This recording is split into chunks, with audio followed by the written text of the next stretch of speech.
Can talk to the Shadow Chancellor, Rachel Reeves, who joins us now live. Thank you for being with us. Just firstly, we were just talking to the Chancellor about the collapse of Silicon Valley Bank UK. How concerned are you, and should we be ready to put taxpayers' money in to try and help job losses? Look, of course I am concerned about the collapse of Silicon Valley Bank, because for startups and venture capital, for life sciences and tech businesses, Silicon Valley Bank is an important source of finance. And I am slightly concerned about the urgency that you heard from the Chancellor there, because when markets open tomorrow morning, a lot of businesses in the UK are not going to be clear about how they can pay the wages of their staff, and whether their deposits with Silicon Valley Bank and their financing arrangements are still in place. So I would urge the government to do more than offer warm words, but come forward with the specific plans. Look, I don't know the full exposure. I'm not sure if the government do, but they must, by tomorrow morning, come up with a plan to give reassurance to those crucial parts of our economy. Yeah, there's conversations going on as we speak, so I'm sure we'll be hearing more about the plan to try and solve any difficulties with Silicon Valley Bank as soon as possible. I just want to talk a bit about Gary Lineker, if I may, before we get on to your economic plan. Jeremy Hunt very careful, saying that, look, BBC impartiality needs to be respected. It would be wrong for him to comment. But some would say what's at stake isn't impartiality, but independence. Do you think that the BBC looks too close to the party of government? I found it pretty unedifying spectacle over the last few days as Tory MPs and Tory ministers put pressure on the BBC about Gary Lineker. And if you compare it to what happened with Richard Sharp, the chairman of the BBC, a few weeks ago, when it was discovered that he had helped facilitate an £800,000 loan for the Prime Minister, Tory MPs and Tory ministers said, nothing to see here, that's totally fine. And yet, when a football commentator dares to disagree with the government and express concerns over one of their policies, they all take to the airwaves to criticise. They say they believe in free speech when they agree with what someone says, but it's all about impartiality when they don't. So I think we do need a sense of proportionality here, and I don't think that Gary Lineker should have been taken off air. At the same time, that's not just Conservative MPs who were unhappy with the tweet, and in particular the comparison with 1930s Germany. The Holocaust Education Trust spoke out against that. When I spoke to Labour's Emily Thornberry, she said that she thought Gary Lineker had gone too far as well. Well, it's not about whether you agree or disagree with what he said. I wouldn't have used the language that Gary Lineker used. But do I think he should be taken off TV from doing commentary on the football? No, I don't. And I think that that was out of proportion. Do you think that there is a crisis of confidence now in the leadership of the BBC? You mentioned there Richard Sharp, who failed to declare his role in helping to facilitate a loan to Boris Johnson. The BBC's Director General, Tim Davie, who's apologised to viewers. Do they need to consider their positions? Look, the people who I think are at fault here are the Conservative MPs and ministers who lined up to criticise Gary Lineker, putting pressure on the BBC to take him off air. Just to jump in, because I accept that there have been Conservative MPs and members of the government who've criticised the tweet by Gary Lineker, but you've said yourself that you're able to disagree with what he said. There hasn't really been many members of the government calling for him to be sacked or come off air, unless I'm mistaken.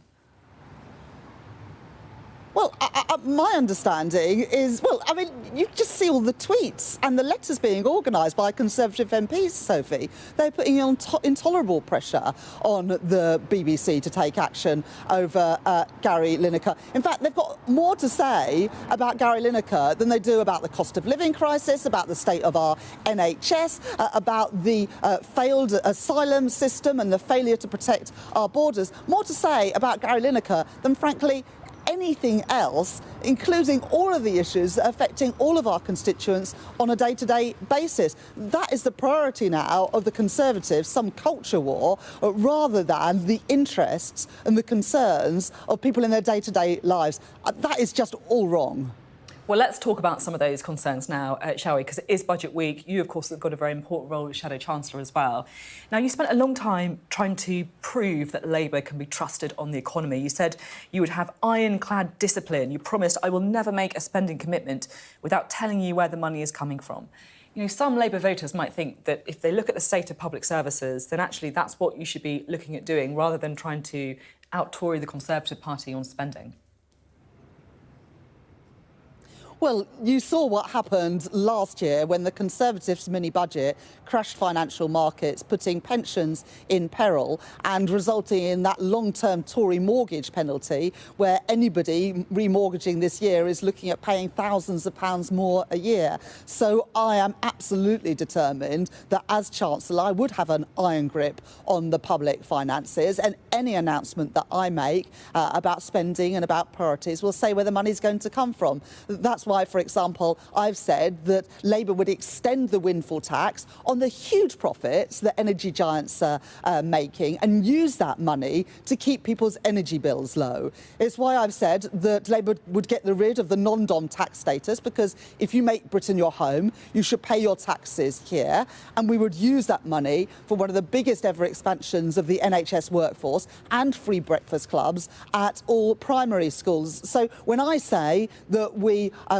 making something a priority, I will tell you always where the money is going to come from. But it does also mean that there are some things that a Labour government might not be able to do as quickly as it wants because of those constraints. But I would never put the public finances in peril in the way that the Tories did just a few months ago, because it is ordinary people and businesses that pay the price for that sort of mess.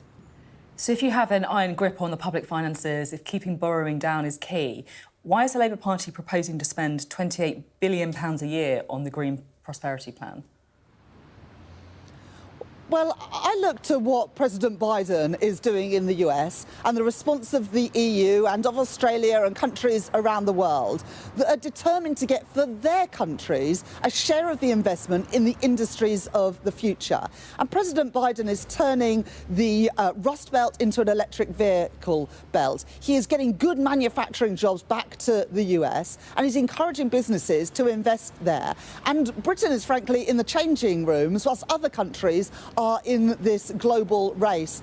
And a chancellor's got to know when to say no, but they also need to know when to make prudent investments in things to get growth and productivity and investment going. And that has been a failure of this government when we are at the bottom of the league tables on productivity, investment and growth. And it will be ordinary people paying the price for that. If you look, for example, Sophie, at what the Office for Budget Responsibility say, they say that delaying action on getting to net zero by a decade doubles the cost of getting there. So it is a responsible thing to invest and to prioritise these jobs and these industries, and that is what I would do as Chancellor, because there are huge opportunities here to get us out of this low growth, low productivity cycle that we are in and turbocharge our economy.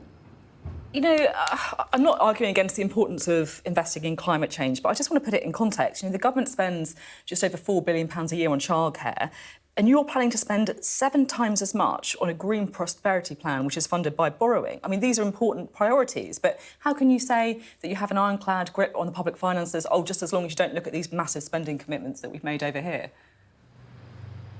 Well, our commitments for the Green Prosperity Plan are all in the context of Labour's fiscal rules, which involve getting a grip on day-to-day spending and bringing debt down as a share of GDP.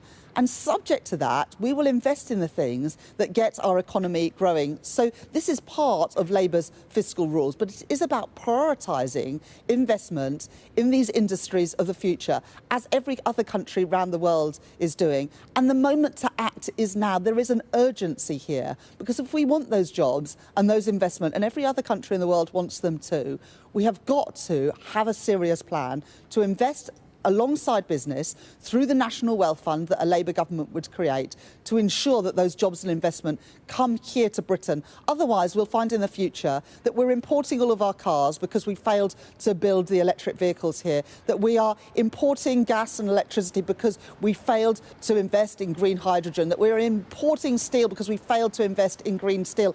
I won't allow that future for the UK where we fall behind our competitors. We've got to act to get those jobs and investment investment here in the UK. That's what businesses are telling me. That is what the OBR are saying in terms of the costs of these investments, and other countries are acting. I want to see the Chancellor act in the budget this week.